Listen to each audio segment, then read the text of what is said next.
on the circuit at the moment for a 5-lapper. And if you've never seen these things run before, I can assure you they are explosive. To give you an idea, the 250cc international lap record here is a stunning 48.6 seconds. That's about 3 or 4 seconds faster than a touring car, Mike Raymond. It certainly is. And I think we've got something like 40 starters in this event. Let's take a look how they line up today. Pole has gone to Paul Stebbing with a 51.30. Les May starts out of position 2. Paul Zazarin from 3. Paul Lawson out of position 4. Barry Thomas from 5. Starting out of position number 6 is Dale Harris, cart number 18. Michael Lowe in 44 out of 7. Peter Worrell from 8 in cart 55. Andrew Lindsay in position number 9. And rounding out the top 10 is Carl Finlay in the Zip Honda. But 40 starters and 5 laps to do it in. The Superkart Sprint at Amaroo Park Raceway. 10 seconds before the start, number 1, Paul Lawson. Rotax engine based on the motocrosser.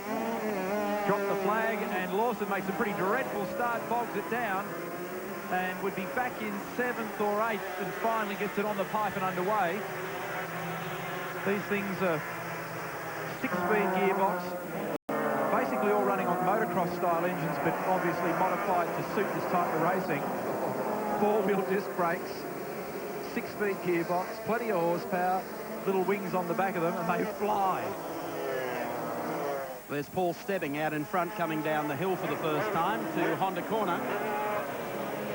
Gets out of there nicely and heads down towards the lake. You'll notice that the concrete walls and guardrails at Amaroo Park have the motorcycle padding in against them.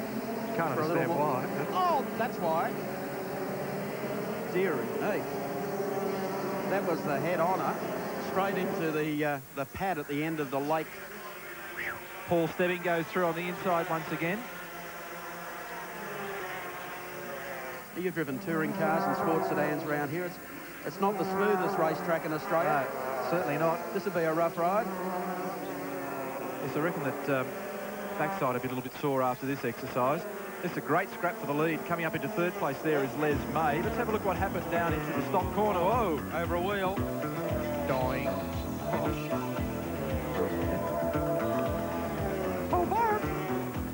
That really was a connection with the wall down there.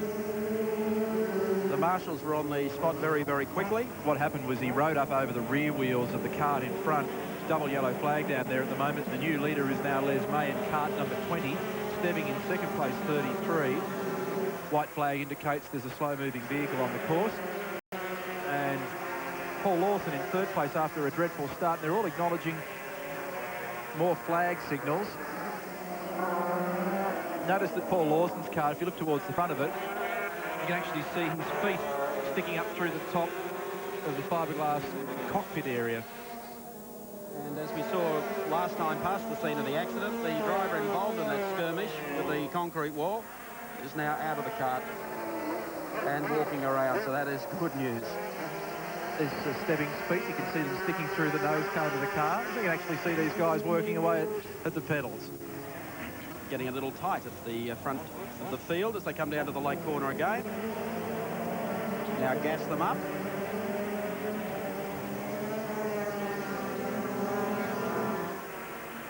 More and more people have been turning to this form of motorsport in recent years. The costs are far more palatable than running a touring car or sports sedan, for example, or perhaps even international-style road racing. How good's this? Look at Lawson up on the outside in the Dulux Century. By gee, isn't he going quick? He's going to pull this off. Stebbing on the inside, 33. Still Les May in the lead. Side by side as they go down towards Mazda. This is going to be a brave move. He goes round the outside and just saves the day. The thing almost launched over the ripple strip. He got away with it. There's Stebbing in 33. A little bump there as they head down to the lake corner again. There's no such thing as a little bump in these things, is there? Well, looks little from here. Past the scene of the accident. Paul Lawson still leads it. They're on their last lap. Oh! Well, there's the pads gone. Well, One to go. That looked like Stebbing, who clouded the foam. And that sent Les May and the boys ducking for cover. Looked like someone had thrown a quilt over the field at one stage. Look at the way he's sliding this thing. He's having a ball out there. He's got a chance to look over his shoulder and check what the opposition are doing. You can see what his size 10s are up to there. Back on the gas.